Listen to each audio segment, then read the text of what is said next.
তো কোনোদিনও কারোর জন্য এতটা দুর্বল হতে যেও না যে সবকিছু শেষ হতে যায়।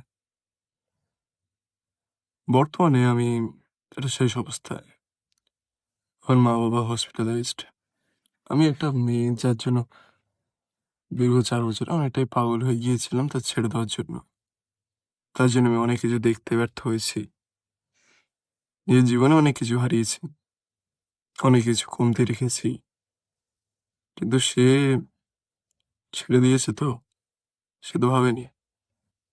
আমি এখনো ভাবতে বসেছি।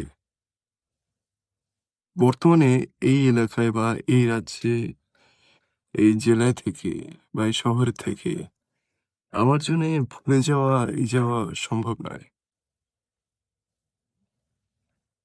তাই আজ এই ডিসিশনটা নিচ্ছি। আমি জানি না সোশ্যাল মিডিয়ায় ছাড়ছি যাতে করে সবাই দেখতে পারে। আমার চেনা পরিচিত যত হবে তো ভিউজ তো সেরকম আসবে না তাও। আমি এই শহর, এই রাজ্য ছেড়ে অন্য কোথাও যাবো। সেখানে থাকতে চাই। এইসব মানুষের সম্মুখে আসতে চাই না আর। আলাদা করে বেঁচে উঠতে চাই। আলাদা মানুষ চাই। কিন্তু এইরকম মানুষ চাই না আর। গত ৫-৬ দিনে না খেয়ে, না ঘুমিয়ে আমি নিজেকে পুরোপুরি হারিয়ে ফেলেছি।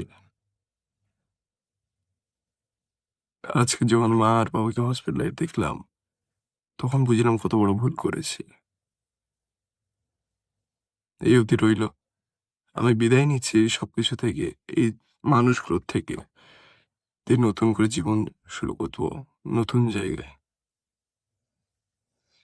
এখানে আর থাকবো না।